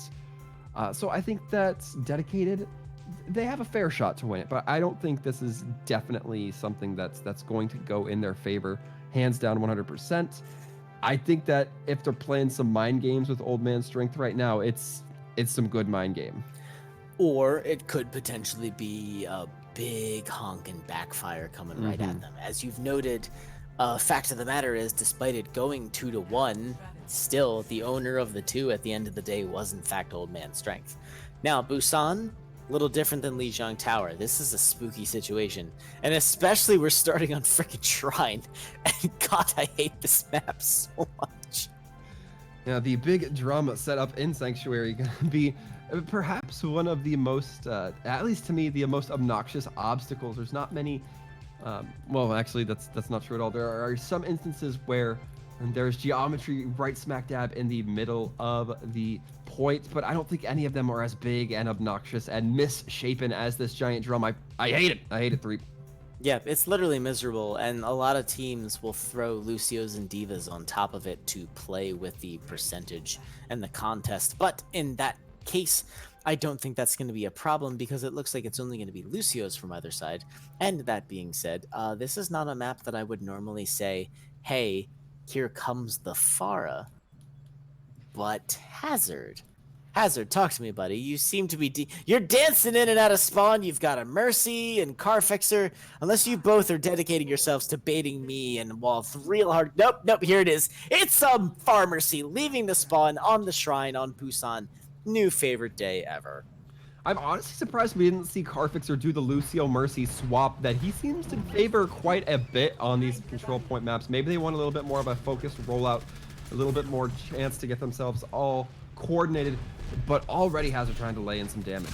Yeah, it looks like actually Hazard and Carfixer being very dedicated to what the Pharah needs to be doing, which is direct hits. You note that Hazard was throwing no rockets at shields, only saving those shots for the actual players. Zay getting very low. They're going to escape, but Guile is going to find Alexio quick into the fight. That's going to be a no bueno situation. Task gets booped out, and this looks like it's going to be very good times for, that is to say, the Dedicated Gaming, who take the very tiny point very quickly into the fight. Yeah, usually we wait to see a few more kills come through on this one just because of how small it is, the weird geometry on it and all of that. But it's not going to be quite that easy as the point's ticking up and we're now seeing our first few kills. Yeah, and it's going to be the Doomfists grabbing kill after kill, except Guile. Wow, Alexio grabs Mac, and Cersei goes down to some booms. So this is interesting, because despite the point percentage being taken by... Carfixer goes for the ballsy res, gets punished very hardcore style. And I'm super loving this play coming out from both sides, because despite the... I think it's Old Man Strength understands they have to throw resources into this fight, because they don't have the point. And Guile getting exactly what they needed out of those resources. This has been one long team fight. The Hanzo Storm Dragon coming out just to try to find anything. Surprised Zay's not going to be switching off of it with a Storm Dragon coming out from that far. So I'm impressed that a Gravitic Flux actually got a kill, and especially impressed that it got Task. Mac is going to be coming back here with the big old bongos, and yes, it's going to be a full team fight now. So it's Mac and Madero and Hazard on the McCree. Okay, wait a minute. I thought you were going to be going right back onto the Reapers. So what the hey? It looks like Zay, because they're on the McCree themselves. Let's see if this town's big enough for the two of them. Right, and Madero already painting with that Coalescence as we've seen, getting those early kills in. It's what you need. Not going to be having it for the next fights, but they just need to make that percentage tick up for the time being. Yeah, my favorite McCree play is not giving the enemy McCree an option. Zay taking the far angle there up on top in the inner shrine, trying to get some kind of, I guess, super angle on the shields. And they got a couple shots onto Hazard, but it wasn't enough to take him out. And so now it's Hazard who actually gets the advantage of, with this superb defense, now eclipsing the dedicated gaming.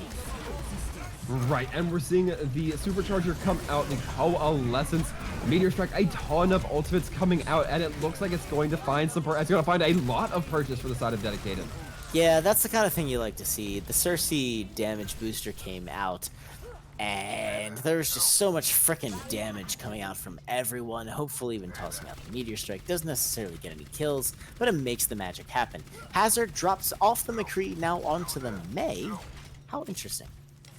Right. The Mei can be very powerful, especially once you build up that Blizzard. The thing is, they have to make sure that these team fights last a bit longer to make sure that that Mei can get that Blizzard.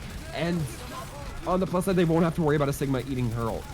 Wow, Guile finds hopeful in the Doomfist fight very early on. Not necessarily the reaction that you see. Guile with the 3K! Okay, Guile, maybe calm down a hot minute. Let the casters cast. Jeez. Anyways, Old Man Gaming going to be taking this point very quickly. Task going down to this Mei because that's literally what Mei does. They eliminate Hammonds. But Dedicated Gaming going to be taking it to 99%. If they can get a definitive team fight, that'll be the end of this round. Hazard, as I mentioned, not able to build up a whole lot of ult charge. That means that Mei is not going to be great for zoning and for locking down a region for the next fight or two. And you really need to have that Mei on top of her stuff if you can. Wow. The sound barrier coming out to initiate. Unbelievable how, wow, Hopeful almost gets the Mei on the kill, and they do eventually get it, but not before Guile and Mac finish the rest of the job. That's what you get for being Mei. You draw so much aggro, but Hopeful even grabs Mac. And that's incredible because this means this fight is not over yet, but Hopeful does eventually go down to Madero. And it looks like the team in charge of the point is, in fact, the Old Man's Strength. And despite the dueling laser beams, they have a very solid play at holding it. Yeah, Alexio doing what they absolutely... No, my goodness! No! That was incredible. I don't even know who got it. That's about that 100 on my screen. But with that... Old Man's Strength actually flipped it, and then because they flipped it, nobody from the Dedicated was there. It was held for such a long time that they were able to just instantly have that overtime clock tick down. It is Dedicated while Dedicated takes it. What even is this? This is wild. Oh, no! So that's fantastic. Emphasis of the fact that Busan is miserable and that map is awful. I hate it so much. The drum is so blanking tiny. Hazard back on the Pharah. Fantastic choice for this match. This is the evening up situation. Yeah, very much so. Very much look forward to downtown. This Pharah might be able to find a lot of damage. Don't think they'll play it for too long if they don't manage to get the point or win the first fight off of it. This Doomfist is really going to be trying his best to lock that down. I'm surprised they didn't go with the Mei again, knowing that Task was going to be on that Wrecking Ball, but they may have a different plan here. Oh, fantastic. Hazard and Zay going right after each other, and that is definitely going to go to the favor of the Old Man's Strength because Hazard gets instantly rezzed by Carfixer, though Veg is very quick to get eliminated by that. But now that Hazard's back in the fight, the Rockets are real talk. And honestly, the point was almost going to go the way of the Dedicated Gaming, but thanks to Guile coming back in, that is going to be a little more difficult for them to happen. It will, and with that Task barely getting out, not even getting out, staying in, fighting this fight, and oh my goodness, Card Fixer, one of the last members on point. Wow. What? Yeah, Battle Mercy for the win. I was about to say, and Dedicated Gaming takes the point. But it is, in fact, with Madero leading with that angry beams, going to be good times. Hopeful actually switches onto a Pharah of their own to try and, what I presume, to contest this Pharah in the sky from Hazard, who's doing just such a fantastical job, but noted doesn't have the big booms just yet. And the fire pick makes sense with the Hammond. You get those players knocked up high into the sky. It allows you a little bit more time to line up your rockets to get those direct impacts, but it doesn't look like it's paying off for them quite yet. And the Doomfist on the ground seems to be what's winning the fight. Hazard actually takes the dogfight over Hopeful. And this might be the Dedicated Gaming's downfall here, trying to take this Pharah fight rather than just winning it out with the hit scan game. Hazard's going to be coming up on a barrage. They're also going to be coming up on the hit scan. Yeah, Jammer even on the Mercy, rather. So this is interesting. They're going double. They're doubling down on this Pharmacy play here. Right, and one thing they haven't even considered touching, or it doesn't even seem like they've considered touching, is that Hammond. Hazard dropping the rocket barrage early. And yeah, also there was a little bit of a back cap. And then the back cap comes down from Task. That's fantastic. Unbelievable. I don't know necessarily how long they'll be able to keep it. Task only has so much HP and shields to go with, but the High Noon comes in from the backline. That grabs nothing, of course, because High Noon is functionally just a reload. Barriers now out from Alexio. Maybe this is where the Dedicated Gaming come back, because frankly, if they can take the point and the map control after it, Hopeful wins the dogfight again. Oh, this is crazy. Hopeful going nuts on the Pharah. Yeah, Hopeful taking down both the DPS and the Mercy. That is crucial. And it's just Hazard Veg. They drop both of their ults in this fight. It's not the way you'd like it to go, especially when you lose the fight. You already lost the point. You're continuing to lose the fight, but you think, I'm going to invest ults into this. I'm going to do it anyway. Unless it's a major sustain ult, you don't see that very often. Oh, so fascinating. Hazard actually drops off of the Pharah to go onto the McCree, meaning that now Zay and Hopeful are running very, very interesting DPS picks. Zay on the McCree with Hopeful on the Pharah, and there's nothing really to say that Zay needs to stay on it except for the fact that he just killed Guile, so why not, right? Guile being so utterly destructive, but Zay does go down to the max, so that's a bit of the trade. And was that a Diva I see? It is. Veg is on the Diva. And this is fascinating, but Carfixer goes down to just the sheer combined damage of awesomeness coming out from the Dedicated Gaming. They're going to fend off that push. They've taken the percentage. This is looking very much like match point for the Dedicated Gaming. It's looking really good for Dedicated. They are, like, they seem to be counter-picking very well. And they're doing it all with a Wrecking Ball. We haven't seen much of a Sigma presence here this evening or this night, but it doesn't really seem to affect them at all. And now the side of Old Man Strength making a dangerous maneuver on the outside of the trains. Oh no! In the back line, the barrage comes! There it is! It finds Madero and Hazard. Hopeful goes down. Hazard gets res. Not the pick I would have picked for the res because Madero's still down, but Matt goes in. Hazard throws the Deadeye. Wait, what is this? It's Old Man Gaming. They're not out of it yet. Old Man Gaming, in fact, going to be reclaiming this. They use pretty much all their ults. Veg going to be the only one with anything to claim back about 70% to that self-destruct. And Alexio's going to have that coalescence. Unless Guile or Hazard can land some CC on them, Alexio's able to really make this battle here. And that's going to be what it comes down to, I anticipate.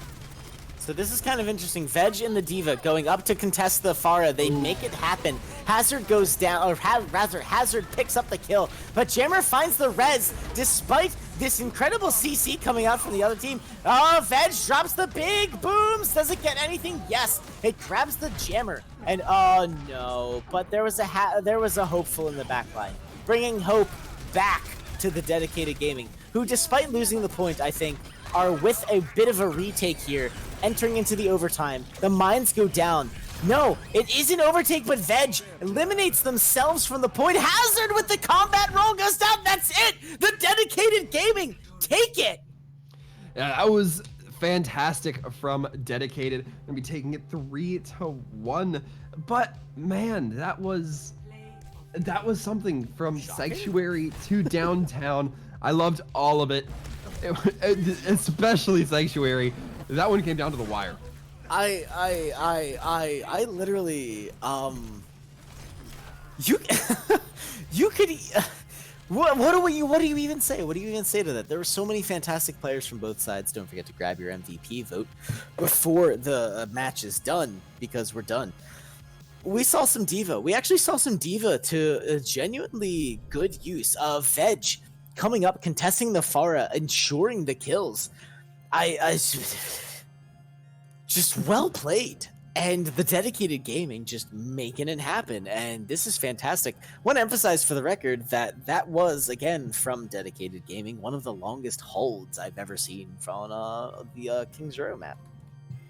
Yeah, that was not bad. That was not bad at all. And at the now that we are wrapping up this this match here, we are going to be having a little bit of an interview coming through. It's going to be, it looks like Cersei coming in to have just a little quick chat with me and Three. Good, because if there's one person I literally wanted to interview from either side, it was going to be a member of the tank line. And since I can't have Task, then I can at least settle for my number one choice, which of course was Cersei, because Orisa is more fun for me than Tank, rather than, I almost said Hammond, Task's name, like it's just Hammond, Task is Hammond. Anyway, Cersei, welcome to the caster's booth and congratulations. Hey, thank you. So tell us, what goes through your mind when you know you're gonna be having to play main tank with a wrecking ball? What's your thought process on that? I'm dying to know. So, one time, this was maybe 3 months ago, somebody in comp, specifically the person with Celery, they were playing Ryan Orisa, and he told me, why have one front line when you can have two? So then I was like, you know what? He's right. And so ever since then, I said to my team, let's do Orisa Wrecking Ball, and Task is a really good Wrecking Ball. Mix that with Hopeful's Doomfist. Task can go in, eat up all the CC in the world to let Hopeful go for free. And then I just hold the static front line with Zay and one of my supports, and that's the breakdown of the strategy. I am going to state for the record that I think that's a really good breakdown, because that's literally what happened. So the one, before I get into anything else, the really thing that I really want to get you in here for, Kings Row, Point A. I personally talk a lot of shit about Kings Row Point A defenses. And not only did both teams come out with some solid defenses, but you guys actually came out with one of the strongest defenses I've ever seen. I personally want to attribute that to the fact that you didn't run Orisa Sigma. So how do you guys feel about Kings Row? It wasn't your choice, but you knew you were going to be going into it. What was going through your minds? So Kings Row is a really interesting one because we're the masters of stalling it out on Kings Row. So first point, the very first attack, we lost someone early on. We said, okay, let's pull out. Everybody pull out if you can. So we all pulled out, and then Task said, I can touch the very last second. You know, and then with them like 98 or 90, something really high percentage on the cap, he touched it, and we came back and clutched it up. That's the motto that our team lives by. We like to come back from those situations and just clutch it up. And then on the second first point defense, we were trying to think of just comps that they wouldn't be prepared for. And specifically me, I thought, okay, so they went top right last time, and if they try to do that right now, that's going to kill a lot of time. So let's run something that they can't come at us head on. They can't come through main, and it's going to force to kill a lot of time anyway. So I said, let's run the Bastion May, and we'll play by the phone booth. We'll just turtle inside the hotel or that back alleyway if needed. And that was the just go forward. From there, we just said, all right, let's roll with the plan. Let's get it. Well, I mean, the results definitely speak for themselves. Getting it occurred, definitely. Now, I mean, you talked about kind of what's unexpected. I don't want to, like, I don't have enough personal experience in the high tiers of play to know if this is a common thing, but you guys rocked Hanzo quite a bit. What was the mindset behind you guys choosing to have, I believe it was Zay on that Hanzo for, I think it was like 2 or 3 maps, or at least appeared on 2 or 3 maps? So in high play, people don't really run this comp. I think this is just kind of a dedicated gaming thing where we like to run unconventional comps. Meta busters, so to speak. And specifically, like that second map, Gibraltar, we were thinking, okay, since they're running that double shield comp, we just need something to have a different line of sight on them, a different angle. And then Zay just said, quote, if you pocket me, we'll win. So then Okay. we plopped at the Mercy and said, "Don't leave him, no matter what. Let the other teammates die, but don't let him die." I mean, I don't want to say that it worked because, like, I actually have to say that it super worked a lot. Like, there was a time where I on my personal cam was following Zay, and I was like, all right, let's see what it plunk. All right, let's plunk. It's like, all right, calm down, son. Like, we got stuff to do. But what I really want to draw attention to is some tank play here because there's some sick tank play. I'm a tank main by trade. And so I have to throw out mad props to you, my dude. So you're playing the Orisa. We see that a lot, and you're running up with Task on the Hammond a lot. But a long time ago, there were other tanks that you could pick in this game. If you didn't get to pick Orisa, what would be the tank that you'd love to roll in on? So my most played hero is Mei, shortly followed by Diva. So people actually used to call me a Mei one trick, but this was back before Whoa. Wow. Mei was even my most played hero. But Diva is definitely my strongest tank. Actually, I just play Orisa, Oh, well. because I don't know, it's what was needed at the time to make our comp work. The Sure. Diva and the Hammond is not very strong. The shield is just too good. So I just got slapped on Orisa. My other main tanks are not as good. Like my Reinhardt's just okay, and my Sigma is terrible. Well, people don't run him as main tank, but my Yeah. Wrecking Ball is bad. My Winston is okay. So the Orisa is just a product of what the meta has been. But Diva is definitely my favorite tank by far. My favorite and best by like a good margin.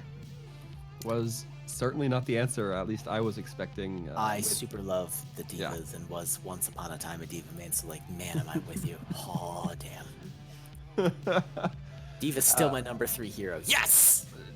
Threep's peeking his profile right now. But we are about ready to wrap it up, Cersei. We want to thank you for hopping into the chat with us. But I do have just one more question for you. I'm sure Threep will have one more after me. And this one's simple. How wild did the comms get when Alexio got that 3-man boop on King's Row? Oh, that was really calculated. I said, "You ready for this massive pull? Are you ready for the boop?" He said, "Yeah." I said, You have to make it happen. It's got to be a 3-man or more. Otherwise, Yes! we're losing this." I said, "Okay." Yes! I went for the pull. Boop.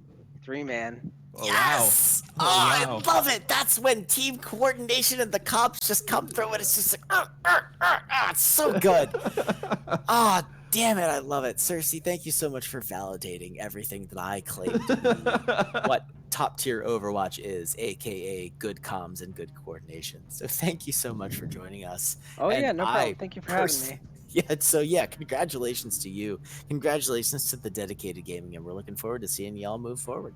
Absolutely. We're looking forward to playing. Thank you, guys. Absolutely, Cersei. Thank you. And with that, Threep, we are just about ready to get going here, but we do have one last bit of business to get Business along time? with. It's MVP business time right about now, Threep. Are you ready for the announcement of the viewer's choice MVP as determined by Twitch chat? I sit here with bated breath. Hurry up and announce it before I suffocate. Well, it is going to be from the dedicated gaming side. It is going to be hopeful. So hopeful. Major congratulations on earning that MVP vote as well. Congratulations to Dedicated for pulling out a 3-1 victory over Old Man Strength. Old Man Strength not quite out of the game just yet. We will be seeing them again in the losers bracket. I always love to say it, old age and cunning whoops youth and vigor every time. And so, boy, do I ever hope that's not the last we see of Old Man Strength. And I don't think it will be. Setting aside the fact that they have one more matchup, I to quote a certain letter, a pity to fool, that has to go up against Old Man Strength in their lower bracket match, because when people fight for their lives, they get rowdy, and Old Man Strength is a fantastic team to begin with. And again, I love to say it, the score may not necessarily indicate that it was a close matchup, but holy moly, did Old Man Strength and Dedicated Gaming go at it. Yeah, I think that was perfectly represented in our last game there at Busan. But with that, I know that myself, I'm going to need a breather after all of that high intensity action. So I think me and Threep are just about ready to sign off. Wouldn't you say so, Threep? Caught me right in the middle of my old man yawning. That's not old man strength if I did say it, but I am dedicated to throwing out the finale. Bam, bam, bam. So this has been Threepwood007. You can catch me on Twitch or Twitter at the same Threepwood007. And likewise, I have been Sir Waltham. Catch me on Twitch or Twitter, Sir Waltham, WALTHAM. For those of us here at the Overwatch All-Stars Brawl, we want to thank you guys for tuning in with us. And again, if you enjoyed what you see, and be sure to give us those social media endorsements. So for the time being, we hope you guys take care, have a great night, and stay safe out there, everybody.